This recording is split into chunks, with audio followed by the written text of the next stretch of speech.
Whenever anyone mentions the Dominican Republic, the first thing that probably comes to your mind is baseball. And there's a good reason for that. More than 700 Dominicans have played in Major League Baseball, ranking second behind the United States. Dominican players are on every Major League roster, on every All-Star team, every summer. 3 have reached the Hall of Fame, and many more will in the near future. On the opening day rosters of 2019, Dominicans made up over 40% of non-American players. They made up 11% of all Major League starters. Not bad considering the country has a population smaller than 7 U.S. states. So it shouldn't surprise you that the Dominican Republic has a very successful professional baseball league. The Dominican Republic Professional Baseball League, or in Spanish, Liga de Béisbol Profesional de la República Dominicana, known by the acronym LIDOM, has been going since 1951, though professional baseball began in this country over 100 years ago. Teams from the Dominican League have claimed 19 Caribbean Series titles, more than any other country. The 4 founding teams, established between 1907 and 1937, are still around today, and 2 other teams have since been added, for a grand total of 6 ball clubs. The first professional baseball team in the country was Tigres del Licey, founded in 1907. Located in the nation's capital of Santo Domingo, the Tigres not only the oldest, but also the most successful, with 22 league titles, 10 Caribbean Series titles, the most of any team from any country. Their last league title came in 2017. Some famous names in Tigres history include Jose Canseco, Bob Gibson, Vladimir Guerrero, Tommy Lasorda, Pedro Martinez, Mark McGuire, and Mike Piazza. Last year's edition of the Tigres finished in a tie for second in the regular season standings, but were eliminated in the semifinal round after finishing last in the 4-team round-robin pool. As a team, their pitching was the top of the league, though no individual pitchers really stood out. Juan Francisco hit 4 home runs, which put him in a 3-way tie at the top of the league. Roberto Perez hit .333 to top all Tigres batters. They share the Estadio Quisqueya with Leones del Escogido, a team we'll talk about later. Estrellas Orientales, founded in 1911, was the second team established in the country. And there's a team like this in every league. This team is known for its long history of losing. In over 100 years of competing, they've only managed 4 league titles, never twice in the same decade, and have not won a single Caribbean Series title. However, that may be changing now. Their 4th title came last year, their first in 51 years, so they'll be competing this year as defending champions. Orientales play in San Pedro de Macorís, a city of about 200,000 on the island's south coast. Estadio Tetelo Vargas is 60 years old this year and seats 8,000. It's named after Tetelo Vargas, who played in 5 different countries from 1927 to 1954, including the U.S. Negro Leagues with the New York Cubans, where he was a 2-time All-Star. San Diego Padres rookie Fernando Tatis Jr. played for Orientales last year, swiping 7 bases with a .379 on-base percentage. Junior Lake, who previously played for the Chicago Cubs, was even better, .403 on-base percentage and 4 home runs. Pitching was led by 24-year-old Nestor Cortez Jr., who had a .171 ERA and a 0.857 WHIP. He's currently playing as a relief pitcher for the New York Yankees. Since 1921, Leones del Escogido has won 17 championships, and 4 times went on to take the Caribbean Series. Last time they won the league crown was 2016, and their last time winning the Caribbean Series was 2012. This ball club's most celebrated player is Juan Marichal, a 10-time All-Star and Hall of Famer in MLB. Other big-name Leones players were Felipe Alou, Julio Franco, David Ortiz, Tim Raines, Alex Rodriguez, and Sammy Sosa. Last season, Leones finished in a tie with Tigres for second, 2 games behind Orientales. In the semifinal round, they finished third, just a game out of second.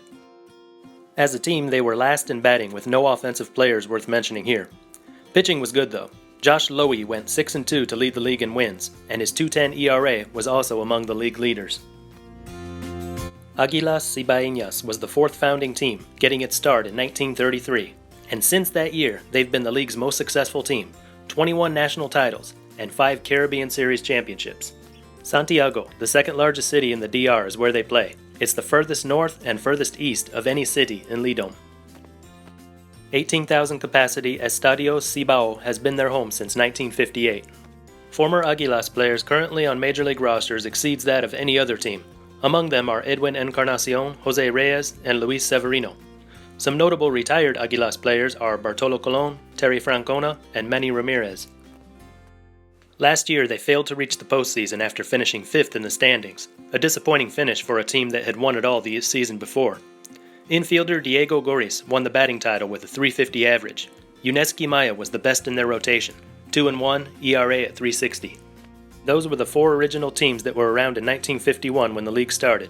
Since then, 2 more teams have been added. In 1983, Toros del Este joined LIDOM.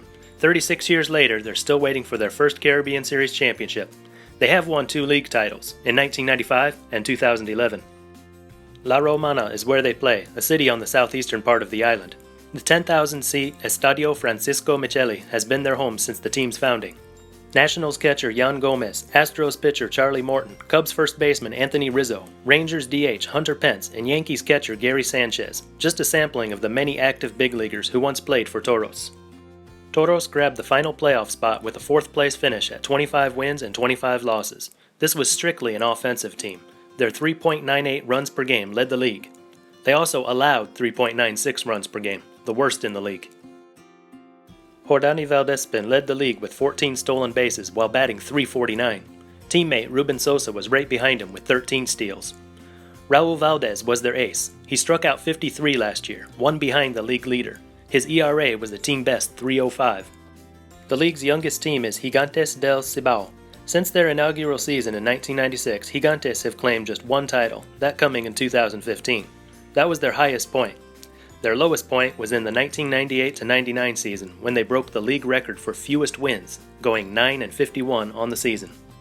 San Francisco de Macorís, located in the north-central part of the country, is where you'll find Estadio Julián Javier, a 12,000-capacity stadium built in 1975. It's named after Julián Javier, a 2-time All-Star and World Series champion with the St. Louis Cardinals back in the 60s.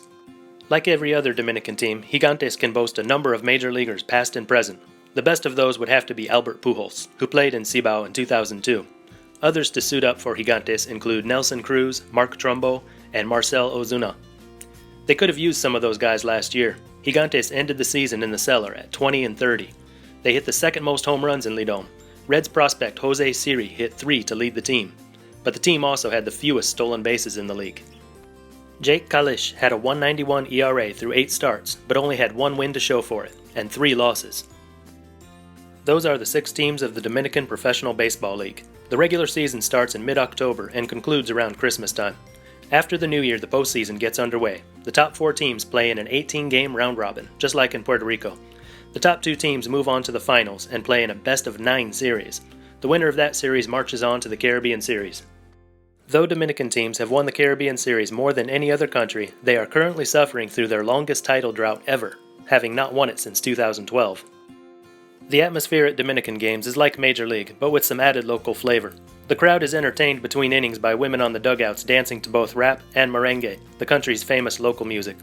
The usual ballpark food is there with some Dominican food available as well, and the noise is at a noticeably higher volume, even when it's late in the season and the home team is out of contention. There are so many reasons to fly out to Dominican Republic in the winter and catch a game, but perhaps the best thing about the DR is that baseball is without a doubt the biggest sport in the country, with no other sport even close. Baseball is bigger in the Dominican Republic than it is in any other country in the world. This passion for the sport helps to create an atmosphere that can't be matched, not only inside the ballpark, but throughout the country. And that's all for this video. Be sure to like, subscribe, and comment down below. Until next time, this is Baseball International. See ya!